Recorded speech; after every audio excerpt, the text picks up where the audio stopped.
actually think yourself healthy. There's a very popular idea right now that if you feel your future self strongly enough, your body will start to change. And honestly, I understand why people love that idea. It's hopeful, it's empowering, it feels almost magical. But before we float away with it, let's ground it a bit. Here's what's true. Your emotional state affects your physiology. Stress changes hormones.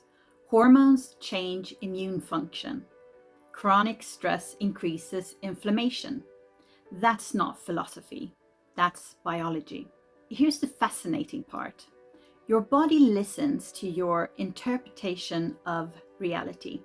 Not just reality itself, your interpretation of it. If you're someone who enjoys exploring these deeper layers of how the brain and identity shape your life, that's exactly what we talk about here. You're welcome to subscribe. You'll probably enjoy what's coming.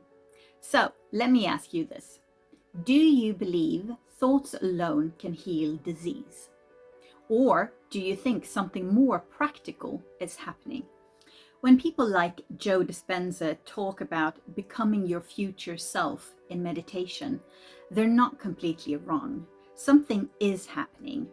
When you repeatedly feel elevated emotions, gratitude, possibility, hope, you actually reduce chronic stress patterns. Less stress means lower cortisol. Lower cortisol means less inflammation. That's powerful. But here's where I get cautious.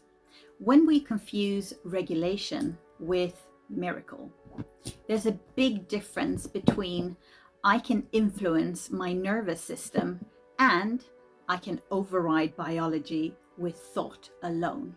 That's where nuance matters.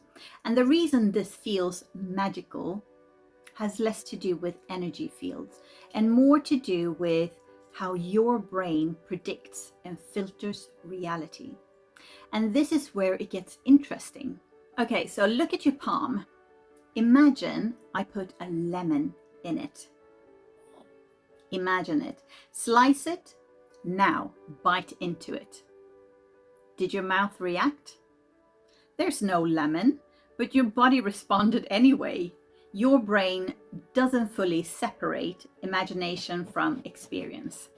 That's brilliant, but it's also slightly dumb. Because if you rehearse worst case scenarios all day, your body reacts as if they're real too. Now, think about this. Have you ever decided you want, let's say, a beige Volvo XC40, and suddenly you see that exact car everywhere? Did the universe send you Volvos? No. Your brain filtered differently. Your reticular activation system filters reality based on what you decide matters. Your brain doesn't create reality, it filters it. And when you rehearse a new identity, calmer, stronger, more decisive, your brain starts scanning for evidence to support that identity.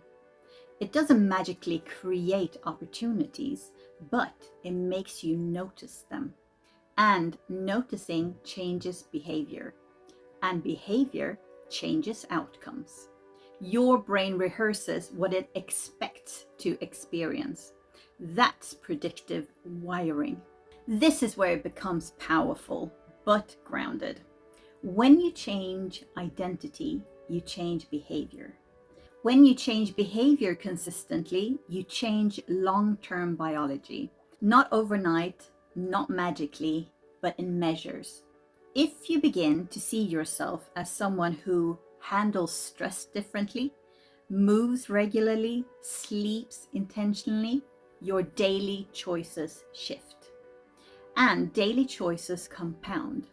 Less chronic stress, better recovery, more stable nervous system patterns. What happens over time? That changes inflammatory load, hormonal rhythm, even stress-related gene expression patterns. That's not mystical. That's behavioral biology. Transformation is behavioral before it's biological. And this is why identity work matters. Not because you can meditate cancer away, but because who you believe you are determines what you repeatedly do. Let me say that again.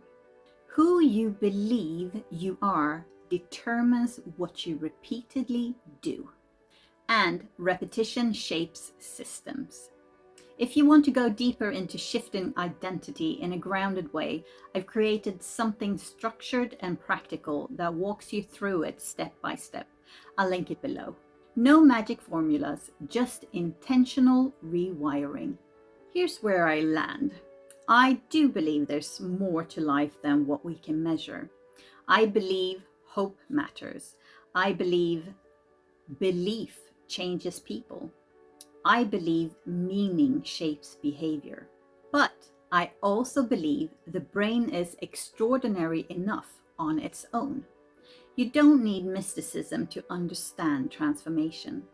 You need awareness, repetition, regulation. Hope is powerful. But biology still plays by rules. And understanding those rules, that's empowering. Because it means you're not waiting for a miracle. You're actually participating in your own evolution. So, I'm curious, is transformation mystical, neurological, or both? Tell me where you land on this. If this conversation resonated with you, I'd love to hear your thoughts below. And if you're navigating your own identity shift, I'll link a couple of videos here that go deeper into that. As always, we're building this thoughtfully, not magically. See you in the next one.